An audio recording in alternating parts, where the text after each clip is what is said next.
Praise the Lord, ஹல்லேலூயா.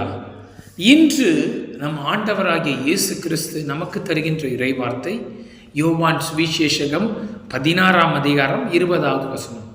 உங்கள் துக்கம் சந்தோஷமாக மாறும். ஆமென், ஹல்லேலூயா. இந்த காணொளியை பார்த்து கொண்டிருக்கிற நீங்க துக்கப்பட்ட நிலையில ஒரு கவலையாக இருக்கிறீங்களா சகோதரர்களே?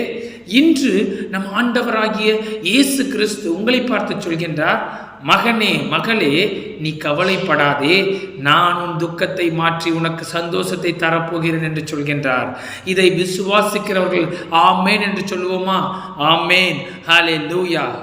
இதை நாம் வேதத்தின் வழியாக தியானிக்கும் பொழுது மார்க்கு சுவிசேஷம் 5ஆம் அதிகாரத்திலே எவிரு என்ற ஜெப ஆலய தலைவனை குறித்து நாம் தியானிக்கும் பொழுது இந்த எவிருவின் மகள் மரண அவஸ்தைப்பட்டவளாக இருக்கின்றார். அவளுடைய வயது 12 வயது என்று வேதத்திலே குறிப்பிடப்பட்டுள்ளது. இந்த எவிரு இயேசுவை கண்டு அவருடைய பாதத்திலே விழுந்து, போதகரே, என் மகள் மரண அவஸ்தைப்பட்டு கொண்டிருக்கிறாள், நீர் வந்து உம்முடைய கையை அவள் மீது வைத்தால் அவள் பிழைப்பாள் என்று சொல்லி விசுவாசித்து இயேசு கிறிஸ்துவை தன்னுடைய வீட்டிற்கு அழைக்கின்றார்.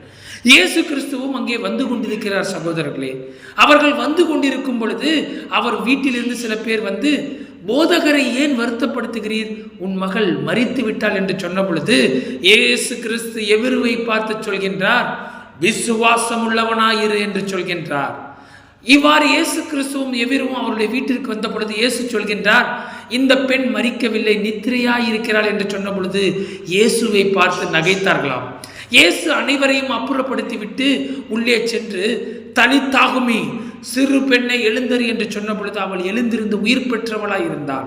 இங்கே நீங்கள் பார்க்கும் பொழுது எவிருவின் துக்கத்தை இயேசு கிறிஸ்து சந்தோஷமாக மாற்றுகின்றார். சகோதர சகோதரிகளே, இந்த காணொளியை பார்த்து கொண்டிருக்கிற நீங்க உங்களுடைய வாழ்க்கையில உங்க பிசினஸ் செத்து போனதா இருக்கலாம், உங்களுடைய கற்பம் செத்து போனதாக இருக்கலாம், உங்களுடைய சூழ்நிலை எல்லாம் செத்து போனதாக இருக்கலாம்.